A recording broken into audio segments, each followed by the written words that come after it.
Hello my beautiful traders, welcome to Young Trader. Crypto से related कुछ news and updates हम लोग जान लेते हैं। स्टार्ट करते हैं सेल्सियस वाले इस अपडेट से।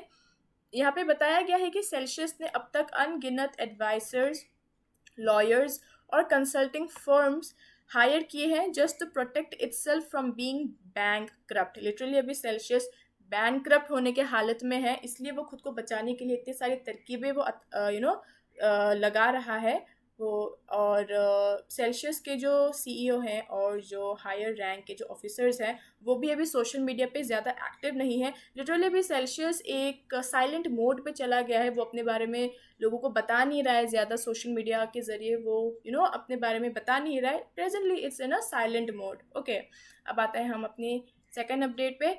जो NFT थीम्ड बर्गर है उसने रिसेंटली बोर्ड और हंगरी उसने ज्वाइन की थी। एंड यहाँ पे बेसिकली जो खाने के जो पेमेंट्स होते थे ना वो क्रिप्टो करेंसीज के द्वारा भी किया जा सकता था और कैश के द्वारा भी होता था। लेकिन अभी recently crypto currency paying service जो है उसको हटा दिया गया है। इसके बारे में जब उनके एम्प्लॉयज़ को पूछा गया था तब एम्प्लॉयज़ ने यही बताया है कि जो कस्टमर्स थे वो हमेशा कैश को ज़्यादा प्रेफर करते थे रैदर देन क्रिप्टो पेमेंट। उनसे जब पूछा जाता था कि वो किस तरीके से वो पेमेंट करना चाहते थे, they used to always go for cash. उनका यही कहना है कि लोग अपने जो क्रिप्टो करेंसीज है वो खुद को अपने तक ही रखना चाहते थे, वो उसको कभी भी यूज़ ही नहीं करते थे। लाइक हार्डली एक दो यूज़ कर देते थे, लेकिन ज़्यादातर जो लोग हैं, majority of the people always try to keep it till themselves. And एक कस्टमर भी थे रिचर्ड, उन्होंने बताया है कि उनको बिल्कुल भी नहीं पता है कि कैश कैसे काम करेगा क्रिप्टो परचेज के साथ। मतलब ऐसा अगर सिनेरियो रहा तो पता नहीं किस तरीके से ये दोनों एक ही जगह पे काम कर पाएंगे। ओके, मतलब कैश और क्रिप्टो परचेज। ओके, अब आते हैं हम अपनी तीसरी अपडेट पे। एक यूट्यूबर है, बेसिकली एक इंडियन यूट्यूबर है, पाको दीला।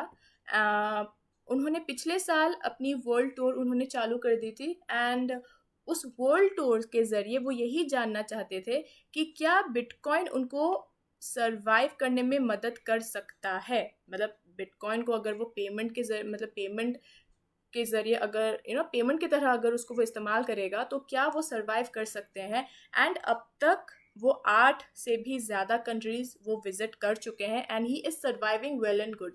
वो प्रेजेंटली अभी अफ्रीका में है एंड उन्होंने एक मैसेज दी है अफ्रीका से। उन्होंने बताया है कि अफ्रीका को अगर किसी चीज़ की अभी ज़रूरत है तो वो बिटकॉइन ही है।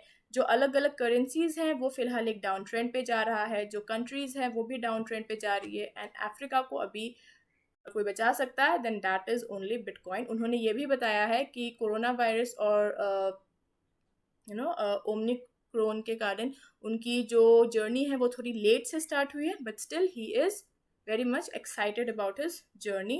ओके, अब आते हैं हम अपनी सेकेंड लास्ट अपडेट पे।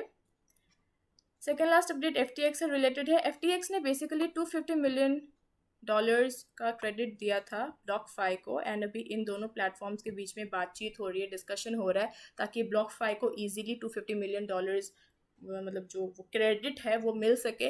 अब तक इस डिस्कशन का तो कोई रिजल्ट आया नहीं है, वो अभी भी बात कर रहे हैं, लेकिन जब भी कोई रिजल्ट आएगा I will let you no.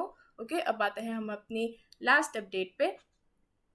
Last update पे बताया गया है कि जो CBDC है, सेंट्रल बैंक डिजिटल करेंसी, ये बिटकॉइन के लिए एकदम भी थ्रेट नहीं है या but it is a threat to the stable coins. Okay, bitcoin पे हमें ज़्यादा अप एंड डाउन नहीं देखने को मिलेगा, लेकिन स्टेबल कॉइन्स में थोड़ा सा पंप एंड थोड़ा सा डंप हमें देखने को मिल सकता है।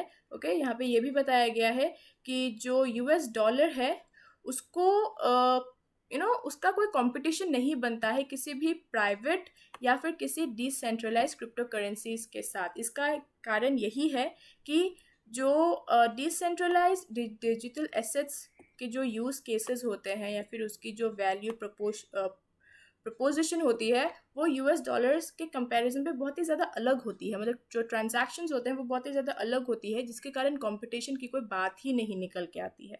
ओके, तो आज के लिए बस इतना ही। Thank you for watching. अगर आपको अच्छी लगी हो तो लाइक कर दीजिएगा, चैनल को भी सब्सक्राइब कर दीजिएगा। कल मैं वापस आऊँगी, मिलेंगे कल वाली वीडियो पे। ओके, तब तक के लिए बाय बाय।